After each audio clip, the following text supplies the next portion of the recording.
Good morning.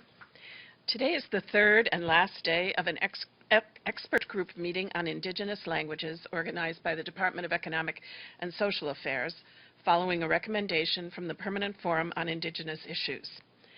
The meeting aims to highlight good practices and proposed strategies for the preservation and revitalization of Indigenous languages, including new opportunities brought by information and communication technology. It is the second meeting organized by the Department of Economic and Social Affairs on the topic. It builds on the findings and recommendations of the first one, which was held in 2008. We have with us this morning three of the experts to brief us on the topic of Indigenous languages. We have Ms. Tatiana Degai of the Itelmen people from Kamchatka, Russia. She serves as youth coordinator of the Council of the Itelmens and has worked on various research projects for the Itelmen language and culture revitalization in Kamchatka. We also have with us Grand Chief Edward John, an Indigenous leader who has dedicated his life to the pursuit of social and economic justice for Canada's Indigenous people. He is a hereditary chief of the Tl'azt'en nation in northern British Columbia. Chief Edward John is a member of the Permanent Forum on Indigenous Issues and a prominent voice for the survival and revitalization of Indigenous languages. And thirdly, we have Ms. Amy Kalili, the Executive Director of a Hawaiian educational media nonprofit organization called Makauila, which does Hawaiian language news programming and supports media work of Native Hawaiian organizations. She previously was the on-camera host on the Hawaiian Language and Culture station at Oiwi TV in Honolulu. Each of the speakers will make brief remarks, and then they will take your questions. So we'll begin with Ms. Degai. You have the floor. Tħuqeħ inenlijan ipsħesħe, kama kavralħ alt ol kitchen Itelmens kitchen, Kamchatkan kitchen. I have greeted you in an Itelmen language, which is a language of the Kamchatka Peninsula that is on the far eastern part of Russia, on the Pacific coast. It is a language isolate, but it belongs to the Chukchi-Kamchatkan language group. This language is severely endangered. There are only 5 elderly speakers left. All of them are female speakers, and they are about 70 years old. There are about 10 or 15 middle-aged speakers who grew up hearing the language, but they do not consider themselves as language speakers. So our language is surviving in Russia, which is a multicultural country. There are over 200 different languages in Russia, and each language is in a different situation. Some languages are spoken by 1 million people, some languages are spoken by thousands, and mostly it is indigenous languages of the peoples of the North, Siberia, and the Far East, which are at the brink of extinction, which are experiencing major problems in their life. And our languages are viewed as school subject for the most part, and if we talk about Itelmen language, it is taught only in one school in the whole of Russia, and only for 40 minutes a week. We appreciate that Russia is developing legislation in relation to indigenous languages, but we also think that it is not enough for our language to survive.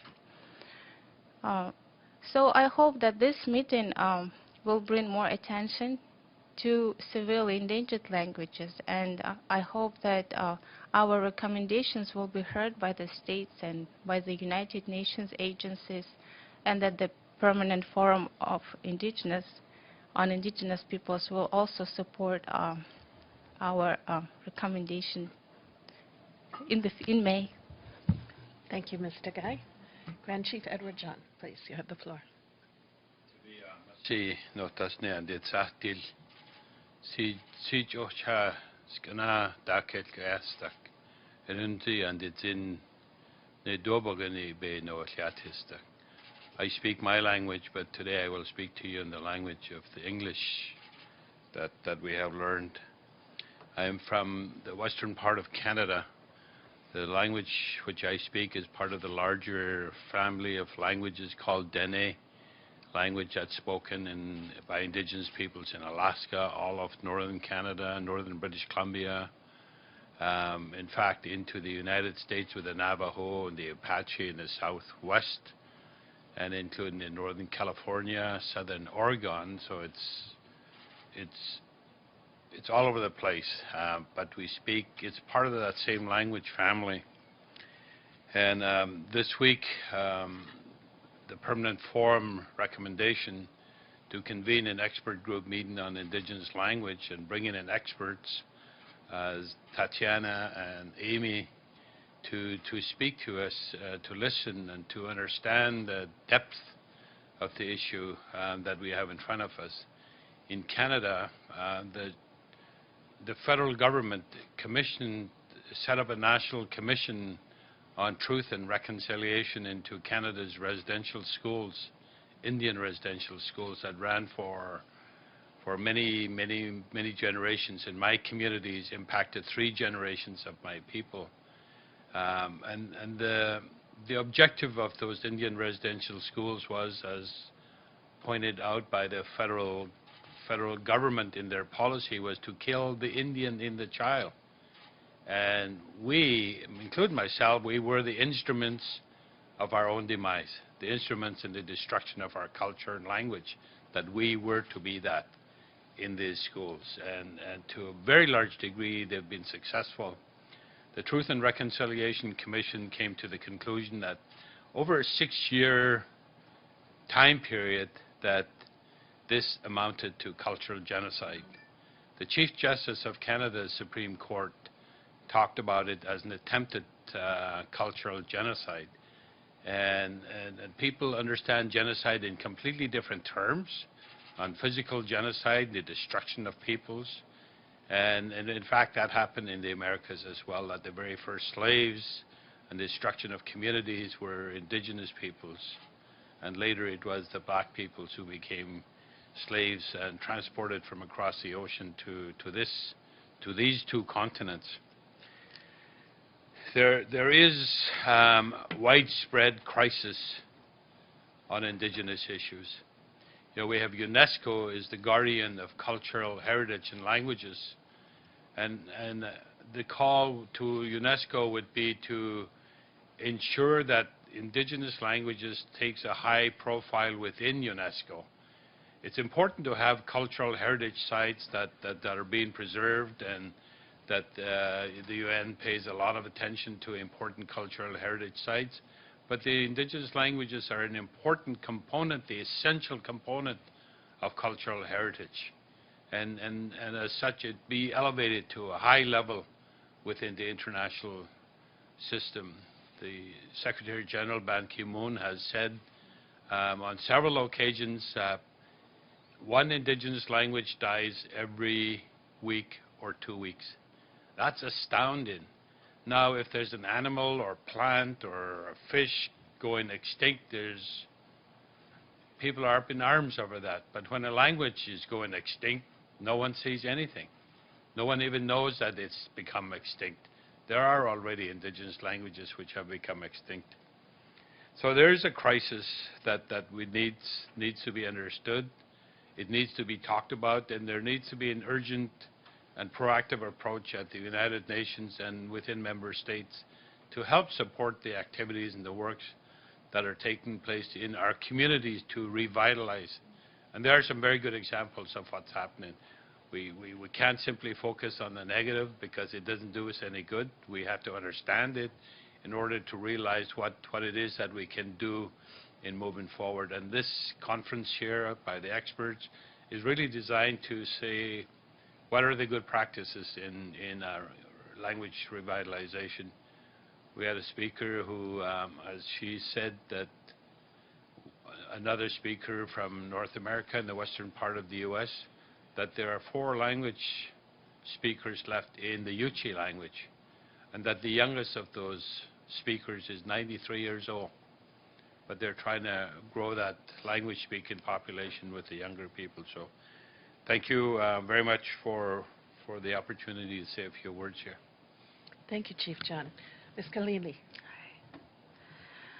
Aloha nui kākou e nā hoa e imi alu like ana I nā kaakalai a ke inahana e maluhi ai ko kako nohona. A he leo aloha pumehana kiko I nā kanaka e mahalo a ho'oi kaika kiko I ana I nā lahui o iwi o ke ia honua e aloha nui ia. O imi kalili ko ui noa, he Hawai'i no au, a he wahi lawe no hoi, paha o no ka pono o ka ho'ola ia o ka olalo Hawai'i. Greetings to you all who have a sincere interest in our collective efforts to seek out meaningful initiatives to ensure our peaceful coexistence in this international community. But a special aloha I give to all of you who acknowledge the particular importance that our Indigenous communities play therein on an international arena, and the traditional knowledge that we hold that's critical not only to us as Indigenous communities, but to our sustainability as a global community. My name is Amy Kalili. I'm blessed to be intimately involved in the Hawaiian language movement back at home in Hawaii. I'm humbled and honored to have been invited to participate in this expert group meeting that's being held by the forum relative specifically to Indigenous languages. I'll echo some of the thoughts of my friends here by saying that the wealth of knowledge and experience that we have to offer the global community, I think, is codified in our native languages. And despite some of the well-documented disenfranchisement that we've experienced from the taking of lives and land and resources, I do want to say that I think we are a resilient people, not only us as Hawaiians, but Indigenous communities throughout the world. And albeit in varying degrees, we've seen over the past couple of days that there are some very successful initiatives being implemented around the globe as it relates to language revitalization. And while there is much work to be done, again, there are examples of us not just holding on to our languages, but using them to educate new generations, using them in our homes again. And perhaps another step beyond just the use and revitalization and normalization of our language, for us in Hawaii, the Hawaiian language movement has probably been one of the purest or truest forms of self-determination, if you will, because it was driven by a very small group of people who were passionate, had great resolve, maybe for lack of a better characteristic, were just stubborn, and they would not let our language die. And so that's something that's kind of been at the spirit of what has driven our movement at home. And in Hawaii, we experienced, the overthrow of our government, the ban of our language, and within maybe 2.5 generations, from a situation where Hawaiian language was the language of Hawaii, spoken by Hawaiian and non, in business, government, homes, education, in maybe 2.5 generations, we were down to less than maybe 30 speakers under the age of 18.